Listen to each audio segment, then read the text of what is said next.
യോബിനെ കുറിച്ച് നമുക്ക് എല്ലാവർക്കും അറിയാം. ആ ദേശത്തെ ഏറ്റവും വലിയ ധനികനായ ഒരു മനുഷ്യൻ, ഭക്തനായ മനുഷ്യൻ, നിഷ്കളങ്കനായ മനുഷ്യൻ, 10 സുന്ദരന്മാരായ സുന്ദരികളായ മക്കളുണ്ടായിരുന്ന മനുഷ്യൻ, ഒട്ടകങ്ങൾ, ആടുമാടുകൾ, പൊന്നാണയങ്ങൾ, ഇതെല്ലാമുള്ള ഒരു വലിയ ധനികൻ. ഇപ്പൊ നമ്മുടെ നാട്ടിൽ അംബാനി എന്നൊക്കെ പറഞ്ഞാൽ നമുക്കറിയാം അല്ലേ? അതൊക്കെ എത്രമാത്രം കോടീശ്വരനാണ്. അതിന്റെ വീടിന്റെ വലിപ്പമൊക്കെ പറഞ്ഞു കഴിഞ്ഞാൽ നമ്മൾ ഞെട്ടിപ്പോകും. അങ്ങനെയുള്ള ഒരുപാട് വീടുകളും കാറുകളും സ്ഥലങ്ങളും ബിസിനസ് സാമ്രാജ്യമുള്ള മനുഷ്യൻ. ഇതേപോലെ ധനികനായ മനുഷ്യനായിരുന്നു ആര്? യോബ്. ഈ മനുഷ്യൻ ഇങ്ങനെ സന്തോഷത്തോടെ പോകുമ്പോൾ കഷ്ടതയുടെ തീച്ചൂളയിലൂടെ കടന്നുപോയി. ഓർക്കാപ്പുറത്താണ് സംഭവിക്കുന്നത്. അദ്ദേഹത്തിന്റെ എല്ലാ സമ്പത്തുകളും ശത്രുക്കൾ ഒറ്റ ദിവസം കൊണ്ട് അപഹരിച്ചു കൊണ്ടുപോയി. എല്ലാം പോയി.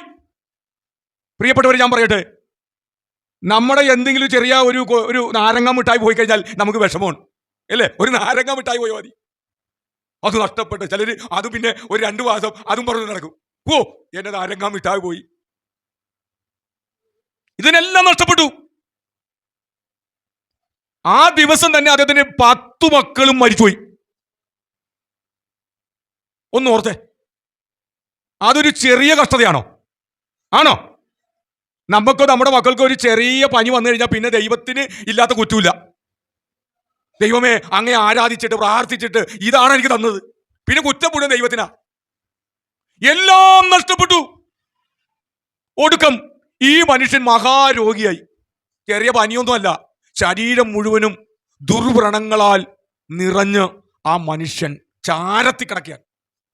മാത്രമല്ല, അദ്ദേഹത്തിന്റെ ഭാര്യ അദ്ദേഹത്തെ നിന്ദിക്കാൻ തുടങ്ങി. ഏറ്റവും വലിയ നിന്ന എവിടെയെന്ന് അറിയാമോ?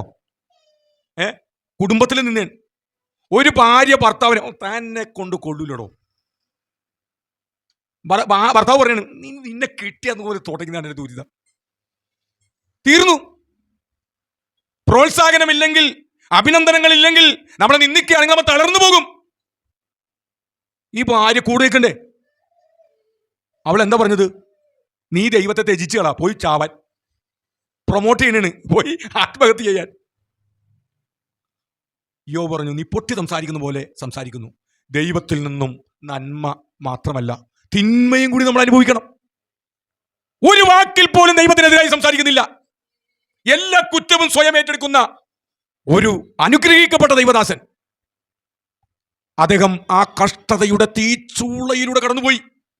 42-ാമത്തെ അധ്യായത്തിലേക്ക് ചെല്ലുമ്പോൾ നമ്മൾ വായിച്ച വചനം പറയുന്നതാണ്, അദ്ദേഹം തന്റെ സ്നേഹിതന്മാർക്ക് വേണ്ടി പ്രാർത്ഥിച്ചപ്പോൾ യഹോവ ഇയ്യോബിന്റെ സ്ഥിതിക്ക് ഭേദം വരുത്തി. തനിക്ക് മുമ്പേ ഉണ്ടായിരുന്നൊക്കെയും യഹോവ ഇയ്യോബിന് ഇരട്ടിയായി കൊടുത്തു. അപ്പോൾ അദ്ദേഹം കഷ്ടതയിലായത് ഗുണമായില്ലേ? നന്മയായില്ലേ? ഐശ്വര്യമായില്ലേ? മുമ്പത്തെക്കാളും ഇരട്ടിയായി 10 മക്കളെ കൂടി വീണ്ടും കൊടുത്തു. സകല സമ്പത്തും അതിന്റെ ഇരട്ടി ദൈവം കൊടുത്ത് മാന്യമായ നിലയിൽ ദൈവം അതേ കാല സമ്പൂർണനായി ദൈവസന്നിധിയിൽ മരിക്കുവാൻ ദൈവം ഭാഗ്യം കൊടുത്തു. നാം വിശ്വസ്തയോടെ യേശുവിന് വേണ്ടി നിൽക്കുകയാണെങ്കിൽ ഈ പകൽക്കാലം ദൈവം മക്കളോട് പറയട്ടെ, ഈ യോബിനെ അനുഗ്രഹിച്ച ദൈവം എന്നെയും നിങ്ങളെയും അനുഗ്രഹിച്ചിരിക്കും.